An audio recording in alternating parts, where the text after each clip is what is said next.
Really envy you for encountering another thrilling and intense story. If you still feel bored after watching it, come back and slap me twice on the spot. This is the drama where Jai Chang-wook has unleashed his acting skills to the fullest since his debut. It topped the Asian charts just 3 days after its release. Its name is Gangnam Homicide Unit.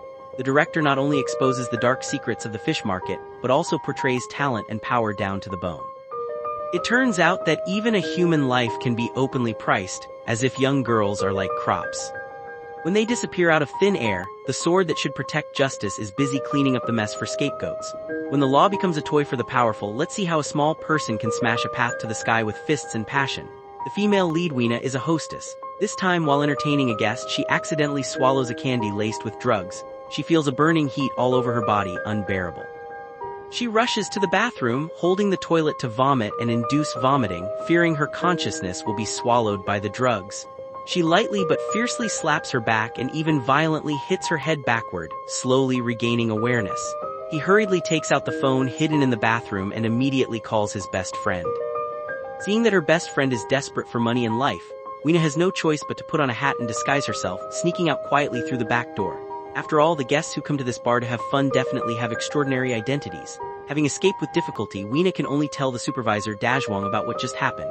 Dajwon almost monopolizes the beautiful services around Gangnam. Under his command are dozens of ladies. Although it's a high-risk industry, hardly anyone complains because Dajwon is a man who gives a great sense of security. If a sister drinks too much or is bullied by a guest, one phone call is enough. Dajwon will rush to the scene first and safely escort the person home. Dajwon remembers clearly that nobody dares to poison his people. If caught, he shows no mercy regardless of the guest's background. Even if you are a prosecutor or the president's child, Dajwon will still beat you up. Dajwon never goes easy when he fights. If the person doesn't get fractured bones, it's not his style. After learning from Wheela that another employee was poisoned by a guest, Dajwon immediately looks for the one who placed the order. After hearing this, Dajwon immediately realizes trouble because these gangsters' heads are either in the official circle or low-grade second-generation rich kids. Their ways are extravagant and outrageous. Korean stars are nothing to them, let alone a hostess. Then Dajwon rushes to the Glen Business Hotel. Upon arrival, he finds chaos everywhere, bottles, jars, and syringes scattered all over the floor.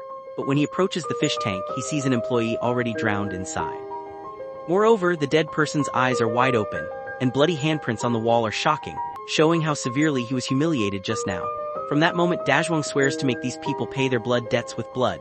That night after leaving the hotel, a group of men in dustproof suits enter one after another, apparently to clean the scene and erase traces. They turn the place upside down but surprisingly cannot find the hostess's body. They immediately call their boss, who turns out to be the Korean star Old Loo, showing how dark the entertainment industry is. Alright. Dajwon traces the clues and chases after them. He doesn't give the others a chance to talk, swinging a baseball bat wildly and threatening that their boss must apologize in person within 3 days or be fed to the sharks. Their boss is no ordinary figure. He parties every night, uses crystal meth, and deals with the shady businessmen of the charmed society. He's arrogant and lawless in Korea. When he learns that Dajwon is coming to provoke him, he calls more than a dozen henchmen to surround him. "Please don't kill me, please don't kill me," they beg while crying.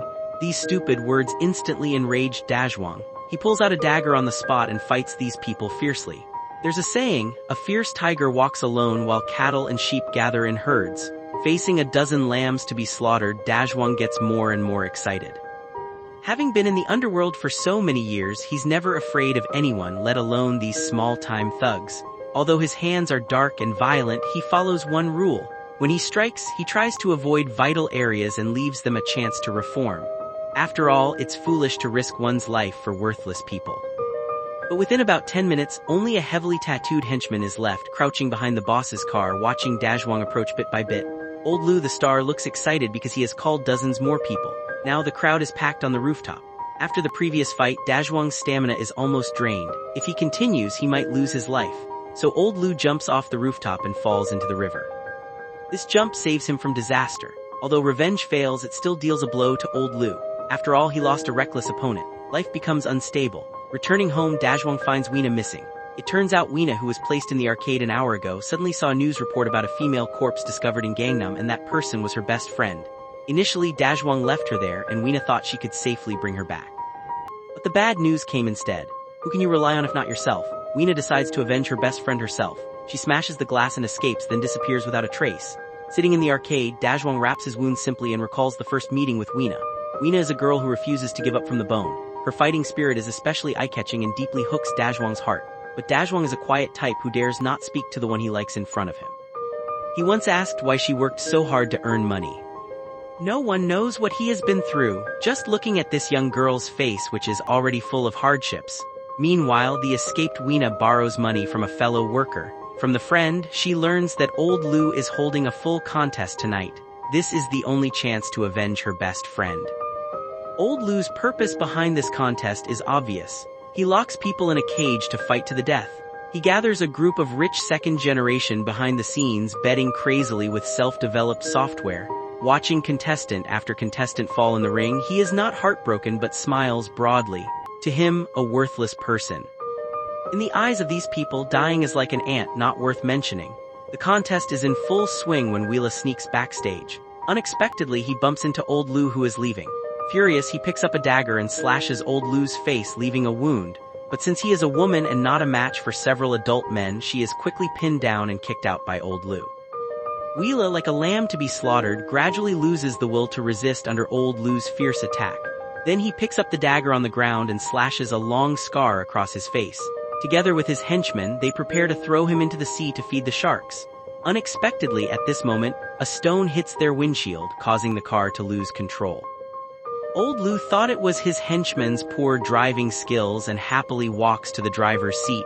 But in the dim basement, a familiar figure appears. The henchmen quickly lock the car doors. Seeing that Dajwang means business, old Lu immediately backs down and claims Weena was taken away by the henchmen and has nothing to do with him. Dajwang doesn't care about these since Weena is the one he secretly likes. He grabs old Lu's collar and shakes his head like a rattle. At this moment, an undercover cop rushes over. He is Dajwang's friend Xiaoshui. Seeing Dajwang taking steps forward, Xiaoshui quickly stops him.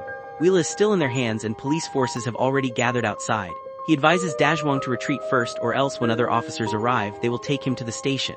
Old Lu is a public figure and treated as a victim, so the police protect him closely. But unexpectedly, late at night, Dajwang sneaks into the hospital room and quietly kills old Lu. Chinese subtitles YK.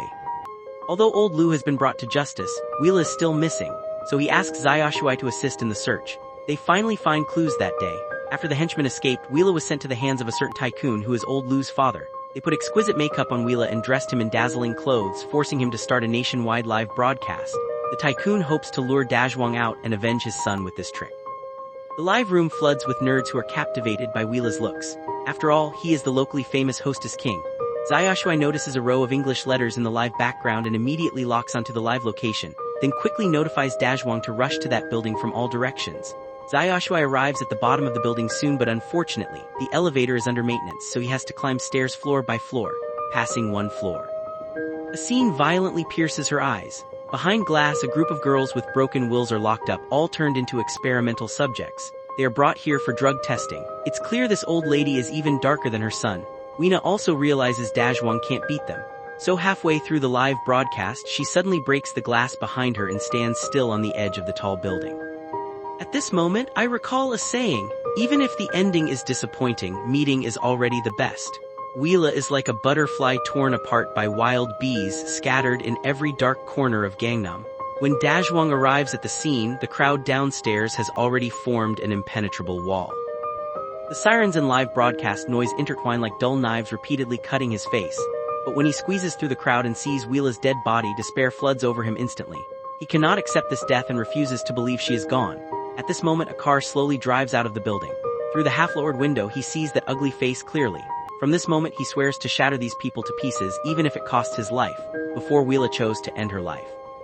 She sent a thank you letter to all her friends. She knew her days were numbered because she held a video that could collapse the tycoon's economy. This video was secretly recorded while serving the tycoon. So before dying, she forwarded it to her best friend Jingwen. Jingwen is Xiaoshui's daughter. She entrusts the girl to her father to expose these beasts in human clothing. Including Weena and me, Xiaoshui thought his daughter was just angry at him for not saving Weena and thought she was throwing a tantrum.